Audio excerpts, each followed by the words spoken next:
आपसे एक क्वेश्चन मेरा है मिर्जा साहब के हाजी के रेफरेंस से जी। पहले मैं आपके प्रोग्राम में वक्तन फक्तन देखता रहता हूँ जी। और सिर्फ ये नहीं बल्कि बाकी प्रोग्राम भी। तो उस एक प्रोग्राम में एक साहब ने सवाल किया था कि भाई मिर्जा साहब हज का फरीदा क्यों ना अदा कर सके, तो उनको जवाब दिया गया था कि जब उन्होंने नबूवत का दावा फरमाया तो उस वक्त उनकी लाइफ को खतरा था और इसके लाइफ थ्रेट का मामला था जिसकी वजह से वो ना जा सके वहां पे।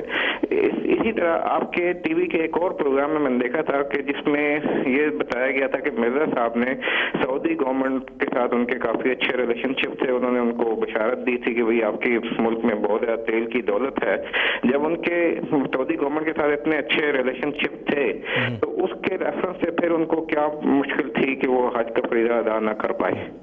अच्छा जी, चलें ठीक है जनाब। ये नसीर कमर से पूछ लेते हैं कि जी नसीर कमर साहब क्या है? मुझे नहीं मालूम कि आपने कहाँ से ये बात ली है। वो जब तक उसका मुकम्मल रेफरेंस न दें, सऊदी गवर्नमेंट से ऐसे ताल्लुकात की कोई बात नहीं, बल्कि हज़रत मसीह मौऊद अलैहिस्सलाम के ज़माने में ही आपकी तकफीर पर हिंदुस्तान के मौलवियों ने जाके वहाँ के उलमा से भी कुफर के फतवे पे मोहरें लगवाईं।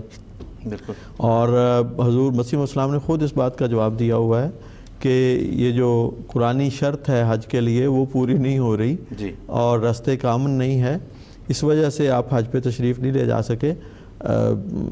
ये बातें पता नहीं आपने कहाँ से ली हैं कि हुकूमत से कोई बड़ा ताल्लुक़ था और बड़े उन्होंने उनको गोया हर किस्म की ज़मानत दी हुई थी। ये कोई बात जो है इसकी कोई बुनियाद मुझे तो मालूम नहीं होती। अगर आप उसका रेफरेंस तफसीली दें, किस प्रोग्राम में आपने सुना, क्या बात हुई है, किस तरह, तो फिर हम तहकीक करके आपको बताएं। किसी और तरह से बयान हुई हो तो बिल्कुल ठीक है। जी सफदर साहब, आपने जिस तरह का फरमाया प्रोग्राम देखते रहते हैं।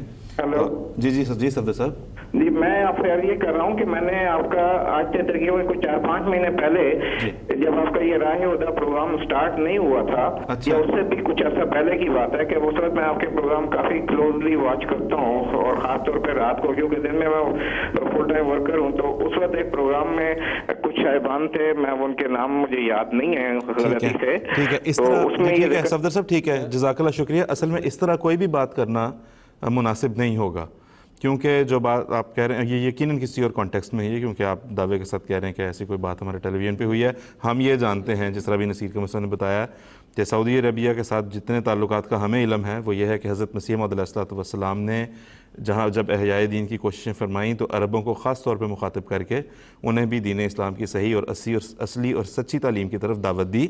नतीजतन वहाँ से तकफ़ीर के फतवे मिले उस ज़माने में भी, हमें इतना मालूम है।